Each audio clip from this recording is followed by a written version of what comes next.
Before we start, I wanted to say that my parents have given me their all, and I cannot complain about how much they have given me in their entire lives, how much sacrifices that they have made. Make sure that I get the freedom to always explore what interested me genuinely, and I'm also very grateful and also very humble about it all. So, you are not your trauma, you're not your past, and you're not even your circumstances. You are what you choose to do about your current situation. And I want to talk about this today because healing doesn't happen in one moment, it happens one step at a time. Childhood trauma can't necessarily be about parental environment alone.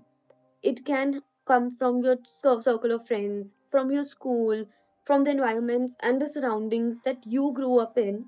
And trauma isn't always obvious or loud. Sometimes it's very subtle and sometimes it's very internal that we can't talk about. Ever since I was a child, I was involved in something, always, like sports, theater, extracurricular activities. But growing up, I learned something unhealthy very early on. I always had to be first. When I was like criticized for being second, competitive drive slowly turned into pressure, and that pressure turned into arrogance and not confidence. And a lot of children go through this competition amongst friends, among siblings, which are often encouraged by the elders without even realizing its impact. When things started changing for me around 20, when I began to become self dependent, that mindset followed me, and it wasn't like a smooth journey. I constantly felt like I wasn't doing enough. Someone else was earning more than me and living a better life than me, and I wanted that desperately. And I put myself through such an intense stress, like trying to get jobs meant for people with a senior position or with an MBA. And even when I got there, I wanted to be the best still. And but this is the truth that I have learned, that kind of competitiveness, like, it doesn't build relationships. Trust me, it only builds business. And when you finally achieve everything that you've ever wanted and you want people around you who genuinely love you, and then they're not there, the emptiness inside of you hurts even more. And that's when people actually start self victimizing, and that can be really deeply harmful in the long run. Whereas, like in a positive environment where you are heard, respected, and treated equally, people tend to achieve twice the outcome. And that's the lesson that I have learned, and something that I consciously implement in my life and even in my business. No comparison and healthy competition. If you come from an environment where everyone is working class and where you are no and where there are no life insights, only robotic thinking and an approach rooted in survival, not growth, and if you believe you can rise beyond that, yes, it's going to be difficult and it will break you into pieces at times, and it will frustrate you, and sometimes it will leave you feeling completely alone. But you can change your life by changing the direction of how you make things happen. Sometimes that means like not listening to the people around you. They are right in their own position,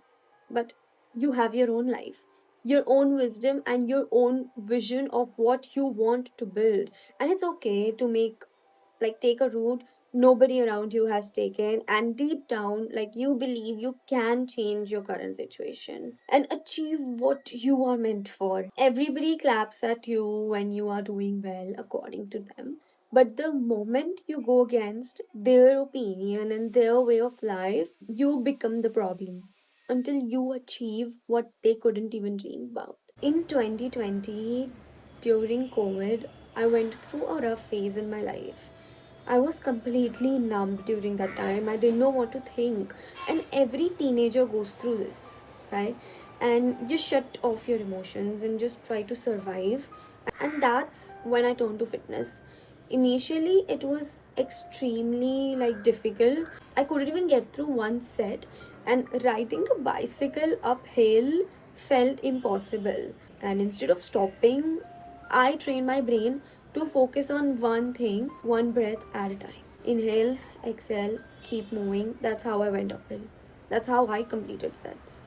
And suddenly, within 30 days, I could sprint uphill and ride miles without even stopping. And that's when my philosophy changed, one step at a time and one breath at a time. Everything else falls into place eventually, and you focus on what matters most right now. Give it everything you have, and then move to the next thing.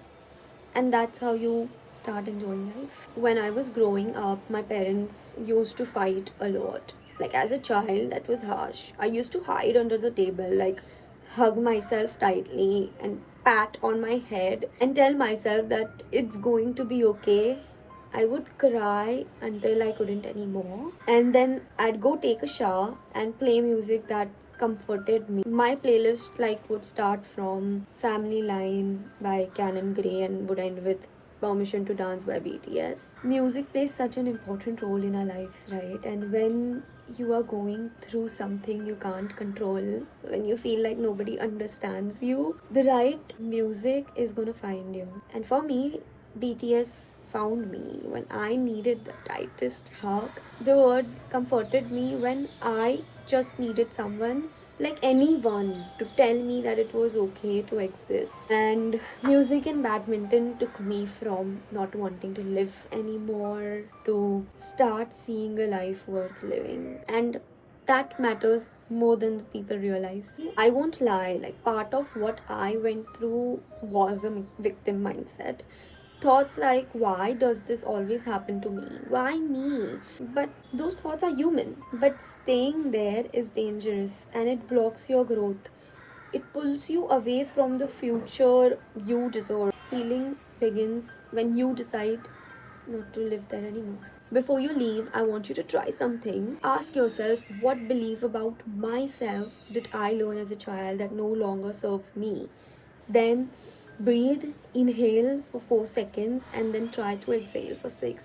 Do that like 5 times and ask yourself, what is one step that I can take this week towards the life I want, and just one. You are not your childhood trauma and you are not your past, not even your circumstances. You are what you do about your current situation, one step at a time, and that's enough. Alright, guys, thank you so much for listening to this video, and I hope you guys have learned or maybe related to quite a bit.